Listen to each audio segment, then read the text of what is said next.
Hello bachcho, let's read the question. So the question says we have assertion. According to Colos law, the molar conductance of a strong electrolyte at infinite dilution is the sum of molar conductance of its ions.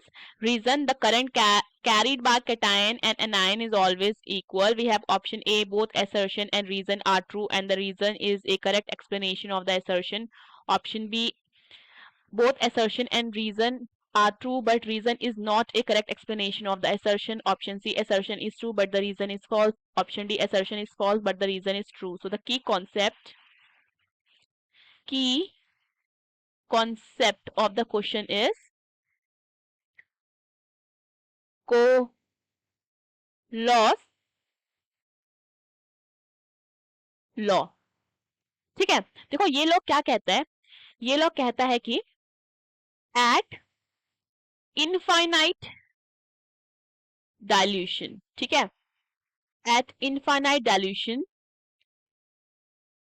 lambda m naught, that is molar conductivity strong electrolyte, is equal to molar conductivity of cation plus molar conductivity of anion. So eight infinite dilution, और मैं कह सकती हूँ eight zero concentration, ठीक है, जो हमारा molar conductivity होगी किसी भी स्ट्रॉन्ग इलेक्ट्रोलाइट की, वो किसके इक्वल हो जाएगी, molar conductivity of cation plus molar conductivity of anion. ये चीज क्लियर है. तो अगर ये चीज हम देखते हैं तो according to Kohlrausch's law the molar conductance of a strong electrolyte at infinite dilution is the sum of the molar conductance of ions. तो ये क्या हो जाता है, ये हमारा ट्रू हो जाता है. अब देखते हैं reason, the current carried by cation anion is always equal. ये चीज क्या है, ये देखो, ये हमारा, इसको हम समझते हैं पहले. देखो हमारे पास क्या है, आयन है, ठीक है. सो किसी भी आयन की करंट कैरिंग कैपेसिटी, ठीक है, करंट कैरिंग कैपेसिटी किस पे डिपेंड करती है, उसकी मोबिलिटी पे. ठीक है, वो कितना करंट कैरी करेगा, उसकी जो कैपेसिटी है करंट कैरी करने की, वो उसकी मोबिलिटी पे डिपेंड करती है, मोबिलिटी ऑफ आयन पे डिपेंड करती है. ठीक है, और मोबिलिटी ऑफ आयन चेंज करता है with change in size of ion. ठीक है, एंड मोबिलिटी किस पे डिपेंड करती है, साइज ऑफ आयन. सो अगर cation is having smaller size than anion, ठीक है, सो हम कह सकते हैं that will moves with greater speed and hence it will carry large current.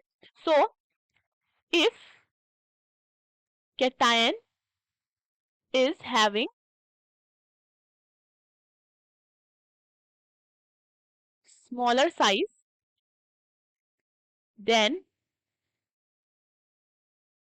anion and moves with greater speed, so it will carry large current, and hence we can say that the current